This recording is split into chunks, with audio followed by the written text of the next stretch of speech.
Do you want to give your TikTok fried brain a rest and slow down for a little bit? Hey everyone, Finny here from Finny Reads. Welcome and welcome back to my channel. Today I want to talk with you about slow-paced fantasy. Books where you get into the world, dive deep with the characters, and spend as much time as possible with them. And I picked books from different subgenres, LitRPG, romance of course, historical, and epic. And I'm excited to talk with you about these books that I have enjoyed very much. I want to start with LitRPG and Sufficiently Advanced Magic by Andrew Rowe, which is a fantastic story about Corin, who's going into the spires to figure out what his ability is going to be, and to then be allowed into kind of the university to learn more about the magical abilities and just train for the world.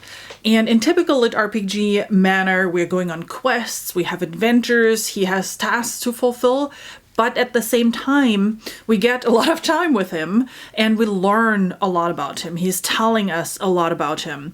We get to meet his friends and we get to know more about his history and why he's joining the Spires, why it is so important to him. So this entire chunker gives you a lot of time with the characters, not just because you're going on a lot of quests, but also because you're learning a lot about them. Moving into fantasy romance, and I'm not talking romantasy with spice and all that kind of stuff, but I'm talking about fantasy stories that have a heavy romance subplot. And the first one I want to mention is A Taste of Gold and Iron by Alexandra Rowland.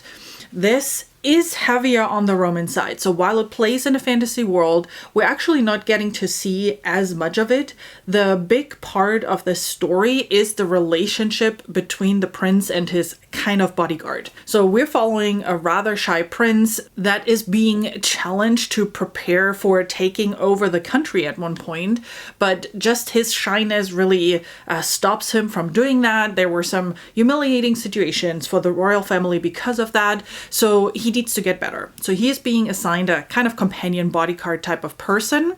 And throughout the book, we explore the relationship between the two. So this is a male-male romance, but really starts out as a just shy boy learning to grow up in the royal court type story, and the relationship builds later.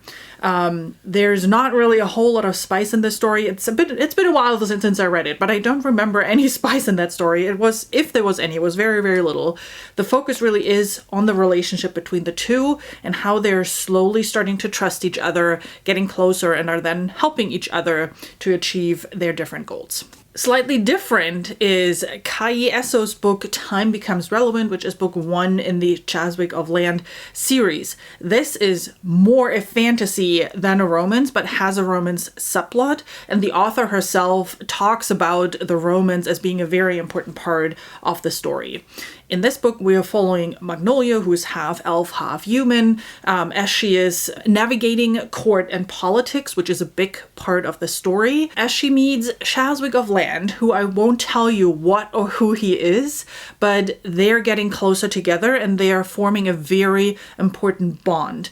And again, similar to A Taste of Gold and Iron, the relationship and them starting to trust each other and that building of the relationship is the most important part of that story. And because it is a slower fantasy, you get to see every little moment with them and you get to experience all of the little nuances of their starting relationship, in addition to all the political machinations that are happening in the world. This is a more Eastern-inspired fantasy that has a lot of those Eastern elements when it comes to dialogues and political machinations that you observe more from dialogue than from actual battle scenes.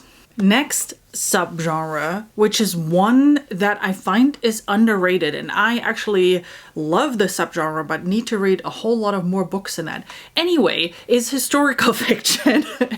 And for this subgenre, I want to mention H.G. Perry's Shadow Duology, which starts with, and it's a long title that I need to look up, A Declaration of the Rights of Magicians, and I always keep forgetting that title. This duology is fascinating not only from the very beautiful writing style, but also from the way the story is told. H.G. Perry is using real historical moments out of the French Revolution, Napoleonic Wars, and Haiti slave uprising that all happened around the same time, is using the same characters, real characters, but she is adding magical elements to it. So you're following along the French Revolution and so on with the characters that were, real in that time, with the things that they've done.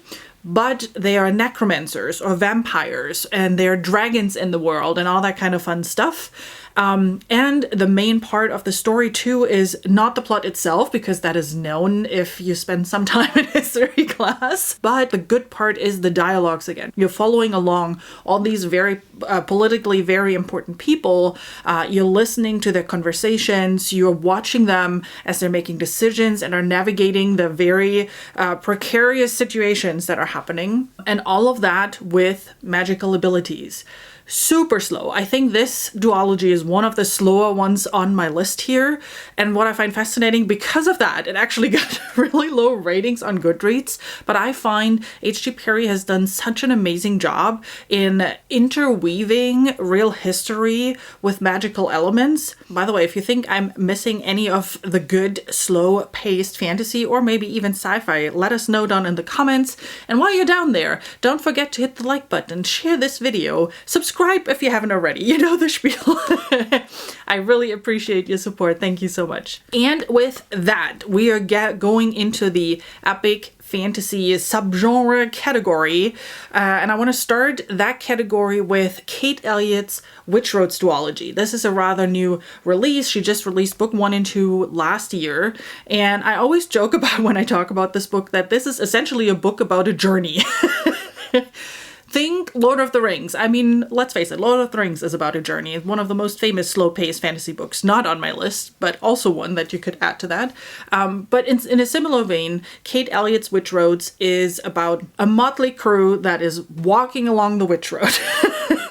And as part of that journey, you're following their conversations, and through those conversations, you learn more about the world, the political machinations, again, that are happening in the world, the history of that world. You're learning more about the characters that we're following along, and you're realizing this story has a lot of backstabbing individuals in here. It also has a romance subplot that is amazing to watch, and again, also more on the slower side. But it's not a big part. So that story is very much a big epic fantasy story with a lot of fantastic characters, with a fantastic magic system, and with an incredibly well done slowness that while you realize that it takes you longer to get through that book, doesn't make you feel bored at any time or doesn't make you feel like you've worked a lot to get through this book. It just takes you along the journey. Next one is a book that I just finished, and that is Black Sun Rising by C.S. Friedman. That was our January backlist book club pick. Nico and I actually just talked about it in our live, if you want to take a look at that. That book, also a journey, although not to the extent that the Witch Roads duology is, because you have kind of the beginning intro part where you get to know the world, then you have the journey, and then you have the big payoff at the end, which is a lot longer than what you see at Kate Elliott's. This one, I don't know if it's meant to be a slower fantasy. The experience I had while reading that fantasy story was one of a more slow story. I find it a bit more on the plot-driven side, which is surprising to me for slower-paced fantasy because all the others that I've mentioned so far are more character-driven stories. So that was the first one for me, which took me a little bit to get used to because I'm more a character-driven reader. If the plot gets slow, I get bored. Which didn't happen too much in this book. This is actually more a sci-fi because it's placed in the future. Humans left Earth and settled on a new planet, and that new planet is full of magic. And humans learned over the centuries that they've now been living on this planet how to manipulate the magic, the Fae is what it's called in that world, for their own means. So far so that technology actually completely went away, and they're doing everything with magic now. We're following a priest, so you have a church that is also very active in that world, and we have a priest who is trying to spread the positivity of magic that the church otherwise kind of condemns to the church to show, hey, it actually is really useful, and even as a church we should go after that and use it for ourselves. He ends up in a city where he falls in love but then something happens to his love, which leads him to go on that adventure to help her. They're joined by a friend of hers, who's then also a friend of Damien's. They meet another character along the way, and through the journey again, right, through following them along on that journey, you learn a lot more about all of these 4 characters, their history, the reason why they're even on the journey, and there's a lot of more good stuff woven into this one. Next up in the epic fantasy category is Mistborn by Brandon Sanderson. If you've been on my channel, you know that I'm not the biggest fan of the Mistborn trilogy. That has nothing to do with the slowness though, more with the characters. I just didn't vibe with them and I thought them too whiny. But if you like slow-paced fantasy, that series is one of the best one out there. Sanderson decided to add a lot more detail and nuance to how the political conflict developed over those 3 books. That's what you really get in Mistborn. You get a lot of characters to follow. There's a lot of great twists and kind of point of view revelations throughout the story. And because you follow people who are not necessarily successful in their job yet, they're learning at the job. So you're following them as they're learning and as they are starting to navigate, you know, the royal court, political machinations, war, etc., etc. There's one last book that I want to talk about that is mostly known for its slow pace. And again, it's more the trilogy or the whole series in total that is known for its slow pace. And that is, of course, Ted Williams' Dragonbone Chair. I know nothing about this book. I haven't read it yet. I still wanted to add it to the list, even though I haven't read it yet, because all I know about it is its slow pace.